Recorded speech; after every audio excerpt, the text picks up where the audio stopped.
The full-scale invasion of Ukraine has forced a wholesale rethinking of the conventional wisdom about the country, its past, its present, and its future. A rethinking unlike any I have experienced in my scholarly career. And I think that I'm not alone in saying that. And I'm really grateful for this forum to be able to dive into these questions with all of you. I think it's so crucial to have Ukrainian voices in this conversation and to foreground them as much as possible. Okay, so how do I advance this? Just look it up.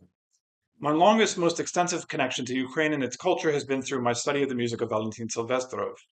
Since last February, I have been grappling with how the war and Sylvestrov's new residency in Berlin affect our understanding of his music and its connections both to Ukraine and to the wider world. In this paper, I outline what I take to be central concerns surrounding the music of Sylvestrov and his fellow Kyiv avant-garde composers from the 1960s. These concerns all relate to one of the overarching questions in my several ongoing projects about Sylvestrov and his times, namely, how can we arrive at a new interpretation, a new hearing of the shistdesiatnyky in music today, one that acknowledges the simultaneously complicated yet all too clear perspective that the full-scale invasion in February 2022 so starkly laid bare? As I try to answer that broad question, there are four foundational categories that I want to explore today, and I've listed them up here for you. The first is influence. Then I have two interconnected pairings. One is avant-garde and socialist realism, which dovetails nicely with the two papers that preceded mine, as well as papers from earlier today. And then the second pairing is dissent and nostalgia. Now, these categories all overlap and all hinge on different aspects of the circle of composers gathered around Boris Lyatoshinsky in the 1960s, with Sylvestrov as a key figure, but also including influential Ukrainian conductor Igor Blashkov and his wife, musicologist Halina Mokreeva. And you can see Lyatoshinsky at the piano with Leonid Hrabovsky, and then Sylvestrov is the second from the left. These ideas collectively contribute to a new conceptual framework, a new paradigm for decolonizing our understanding of Soviet music history. I should warn at the outset that, despite my grandiose title, I don't have definitive conclusions to offer. This is very much a work in progress. And although I offer what I hope are constructive criticisms of the works of others, a primary object of critique is my own previous work on Soviet music. So, in my recent thinking, I've been guided by the qualification embedded in my title today, the idea of different thaws. Rather than the singular thaw, the thaw that has driven historiography on the post Stalin period, including my own earlier writings. I would like to emphasize the idea of different thaws, a multiplicity that allows for important distinctions, both large and small, to be made between center and periphery in the USSR, between composers in Moscow and Leningrad and those in Tallinn, Tbilisi, and Kyiv, for example, as well as the different experiences of composers and other creators, the divergent trajectories of music, literature, and the visual arts. The idea of different thaws also points to the different experiences of different composers in the same city, or in different cities within the same country, the contrasting experiences of composers in Kyiv, Lviv, and Kharkiv, for example. Musicologists such as Oksana Nestorenko are already beginning to discuss these changes across the USSR. But the larger ramifications of our evolving understanding of the Soviet and post-Soviet Russian imperial power dynamics after February 2022, including the impact of those imperial power dynamics on aesthetic theory and practice, remain to be researched. Below, I will discuss several different examples of how I think the theoretical paradigms surrounding the specific aesthetic theorizing and practicing, what Christopher Small would call musicking, in the musical world of Kyiv in the 1960s have shifted and should continue to shift. Okay, so part one, influence. I'm just going to go here.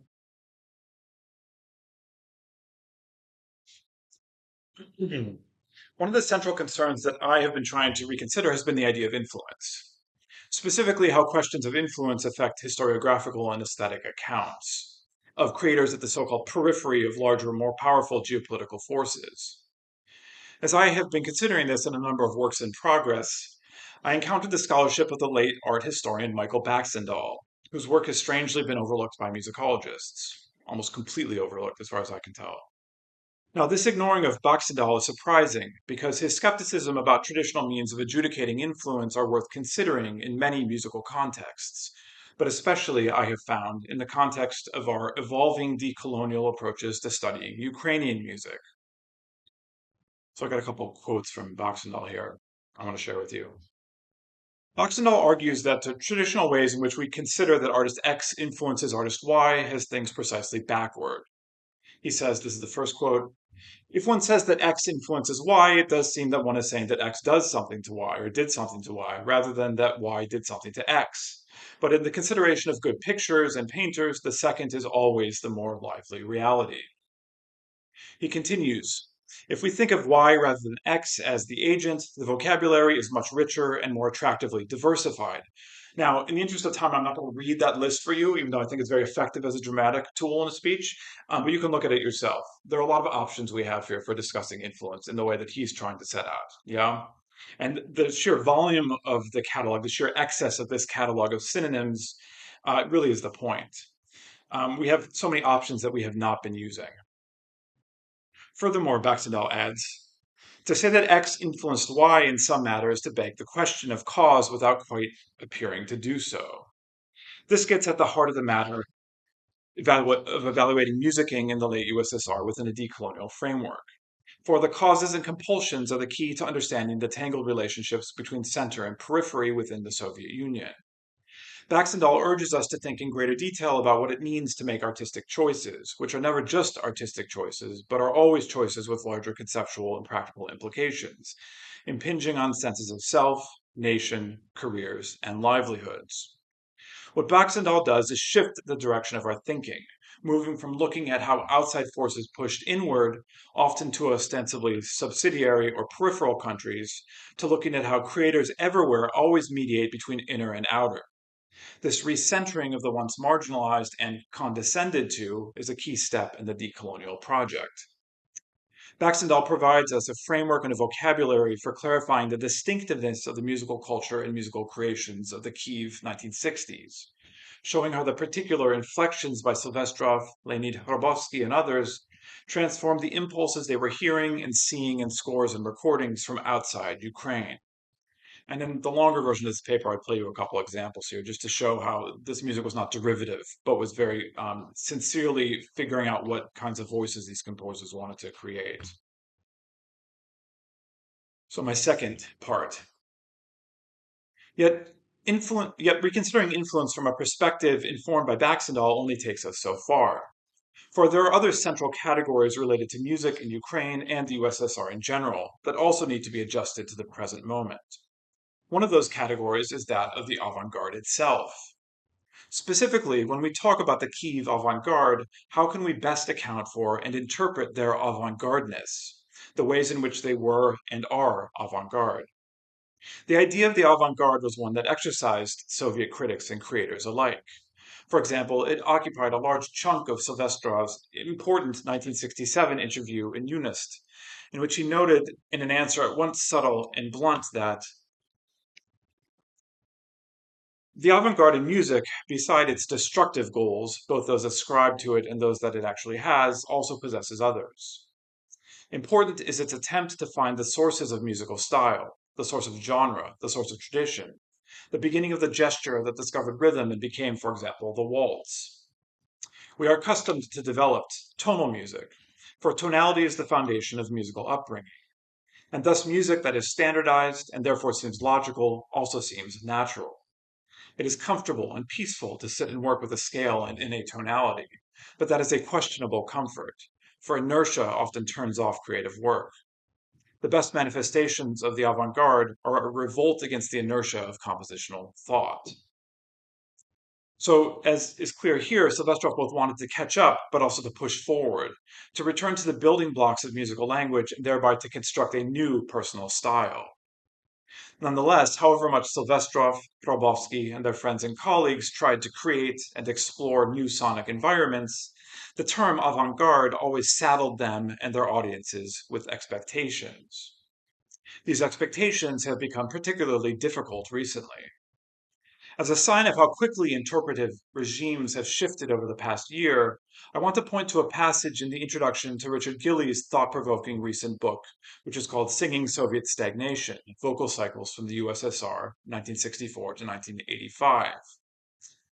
Published, I don't want you to see that yet. Okay.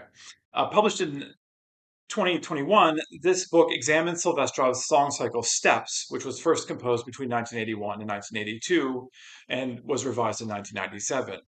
And so Gillies looks at Sylvestrov's song cycle alongside Shostakovich's 7 poems of Alexander Blok and Sviridov's Russia Cast Adrift. So now we're ready for this. Sorry. There we go. In his preface to this book, Gillies justifies his selection of these particular composers, Sylvestrov, Sviridov, and Shostakovich, by writing, "Until relatively recently, it has become common in much Western scholarship to trace a direct lineage extending from Shostakovich and his contemporaries to the shistdesiatnyky, or unofficial generation of Soviet composers that Sylvestrov belongs to. This is probably most strongly detected in the popular characterization of Alfred Schnittke as Shostakovich's spiritual successor.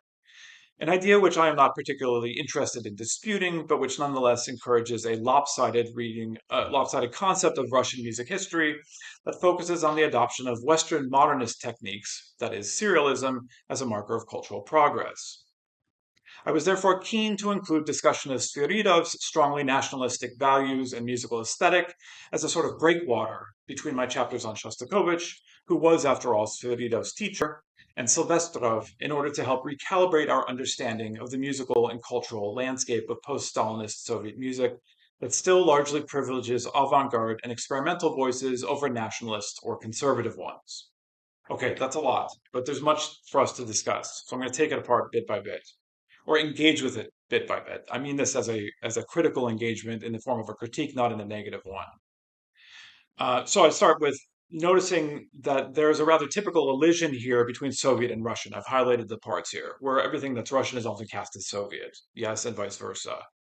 This is problematic, as I'm sure you understand. But more fundamentally, this excerpt engages with the notions of influence and the avant-garde that I've been discussing today. I'm surprised that I need to say this, but I'm not sure that any subsequent historians have indicated that serialism was in any way a marker of cultural progress in the USSR, or anywhere. I certainly haven't. The story is much more complicated than that. For serialism was a prime vehicle by which young Soviet composers, Sylvestrov and his colleagues among them, including Hrabovsky, this was a way in which they thought that they might catch up to composers in Western Europe and the United States. So this, of course, engages with both the idea of the avant-garde and with the idea of influence that I've already been talking about. So to return to Gillies' excerpt, one final time. His sentence about Sviridov acting as a breakwater reads much more problematically now than when he wrote it. This is a prime example of how the full-scale invasion has laid bare earlier unexamined biases and assumptions. And as I indicated in my introduction today, Gillies is not the only example of this. I'm guilty as well. I'm just singling this out because it's a particularly tight example of it. So in this instance, I'm not sure what exactly Sviridov is protecting us from. Sylvestrov's cycle is not particularly avant-garde, except according to his own somewhat forced arguments about the latent avant-gardeness of his post-1960s compositions. But following the full-scale invasion of Ukraine, the security offered by Sviridov's brand of, as Gillies puts it, strongly nationalistic values seems a grim foreshadowing. And I would argue not just a foreshadowing, for it perpetuated a Russocentric worldview whose dire consequences we are witnessing today. I'm not saying by any means that we should not carefully study Sviridov, just that the contexts, our context, and hence his context, have shifted, and that those shifts and their interpretive implications need to be taken fully into account. Perhaps the best illustration of these shifts can be extrapolated from Gillies' last sentence, in which he pits avant-garde and experimental voices against nationalist or conservative ones. Now, these categories are complicated worldwide, across history, difficult to define and not always mutually exclusive. Note, for example, musicologist Benjamin Pickett's recent theorizing of what he calls the vernacular avant-garde, or Richard Truscan's interpretation of minimalism in the 1960s and 1970s as a harmonious avant-garde. to say nothing of foundational theorizing by Peter Berger about the institutional and political implications of avant-garde art. Furthermore, just as there are different ways of being avant-garde, different kinds of avant-gardeness or avant-gardism, there are also different kinds of conservatism. One of the most potent Soviet examples goes unmentioned in Gilly's excerpt, socialist realism. Avant-garde and socialist realism in the Soviet Union were in constant dialogue, acting and reacting on and with one another, as we've seen today several times. As I tried to show in my most recent book, Sonic Overload, which is about polystylism in the music of both Alfred Schnittke and Valentyn Sylvestrov, much of Schnittke's and Sylvestrov's rhetoric and composing over the course of their careers were simultaneously avant-garde and conservative, in this socialist realist sense. And in a different sense of conservatism, one modulated nonetheless by their experiences with socialist realism, both Schnittke and Sylvestrov started as avant-garde and then grew more conservative over time. In their cases, and in the case of the Kyiv avant-garde more broadly, avant-gardeness was, to follow Baxendall's lead, a negotiation. It was a picking and choosing of models in addition to a self-conscious posturing about that picking and choosing. It was an assertion of selfhood against the competing demands of socialist realism and center and periphery maneuvering in the Ukrainian SSR in the 1960s. It is thus not only the concept of the avant-garde that needs to be revised in light of the full-scale invasion of Ukraine. Socialist realism also demands a thoroughgoing re-examination. Its role in center-periphery power politics and its national implications made clearer. The pioneering work of Marina Frolova-Walker, Richard Truskin, and others established an influential paradigm for understanding socialist realism. But much of that work now seems inadequate to explain the genealogy of the present time. For example, when we look at the music composed in Kyiv in the 1960s, we might ask whether, and to what degree, the combined assertions and negotiations of the avant-garde music by Sylvestrov and his druzy, its opposition to and dialogue with socialist realist ideals and demands, was actually a harbinger of more patriotic, that is, national-focused trends to come. In an article forthcoming in the Journal of the American Musicological Society that I have co-authored with Georgian musicologists Nana Sharakadze and Maya Segua, we develop an argument about the different thaws of the 1960s and the peripheral republics of the USSR, focusing on Georgia and Ukraine. We see these as moments when decolonization began, when aesthetic tendencies developed that exploded socialist realism and helped to establish more self-consciously national compositional idioms from its fragments, deconstructing both halves of national form, socialist in content. An indication of this trend is the ways in which subsequently, especially in Ukraine, the avant-garde of the 1960s has become a point of justifiable pride, celebrated with anniversary concerts and prestige recording projects. In this way, national and avant-garde reinforce complementary agendas. So, my final section. Sylvestrov's negotiations with the multi-layered Soviet state, frequently framed as conflicts, are open to mischaracterization and exaggeration. At least this is the argument that I made in my first book. My attempt to move away from the often strident assertions that Soviet musicians who were criticized by the state were in some ways dissidents, built on Alexei Yurchak's influential 2006 book, Everything Was Forever Until It Was No More, The Last Soviet Generation.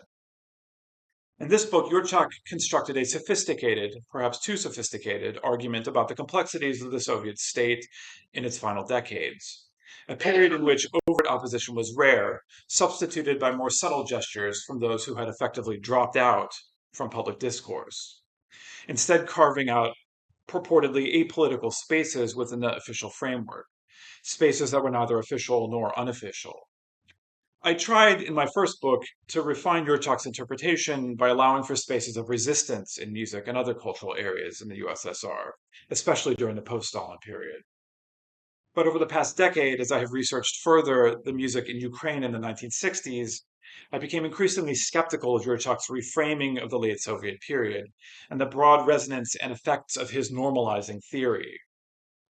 I encountered similar sentiments when I was conducting my dissertation research in Russia from 2000 to 2001. These are perhaps best encapsulated by a statement made by one of my informants that the 1960s was a wonderful time. The tragic moments of Sylvestrov and his circle in Kyiv, and particularly of Blashkov and Makryeva, are difficult to reconcile with the idea that things were wonderful in the Soviet 1960s. Or if not wonderful, were not as bad as we, non-Soviets, and Americans especially, had thought they were during the Cold War, when everything in the USSR was painted as dark and threatening. The normalizing of the late Soviet space by Yurchak and other scholars went hand in hand with an amplification of nostalgia for the USSR, driven by Putinism as well as by other populations both inside and outside of Russia. I discussed this a bit in the epilogue to my first book. But one example I have in mind here, who did it at much greater length than I ever did, was Svetlana Boym, in two of her very well-known books, Commonplaces and then The Future of Nostalgia. But the idea that aspects of the Soviet past are or were worthy of nostalgia, or that these expressions of nostalgia are or were worthy of attention, comment, and even celebration, ironic or otherwise, overlooked important developments, particularly at the Soviet, now post-Soviet periphery. Nostalgia and ironic celebrations of the Soviet past were only possible at or from the perspective of the former imperial center. The ways in which the writings of Yurchak and Boym exemplify the immediate post-Soviet transition days of the 1990s and are tied to the experience of both Yurchak and Boym as emigre scholars in the US Academy are worth exploring further. But the future of nostalgia concerns not only the 1990s. This post-Soviet nostalgia lingered well into the 21st century. We see the effects of the normalizing and idealizing of the USSR and the actual blurring of the categories of nostalgia that Boym so schematically separated in such popular websites as Soviet Visuals, which became a book, as you can see here. But now that the post and post-Soviet has been stripped so violently away, such idealized interpretations seem immediately antiquated, if not repellent. I want to close my remarks today by pointing to a recent news item that I came across as I was drafting this paper that pithily captures the shedding of interpretive frameworks, if not illusions, that I hope I've been describing.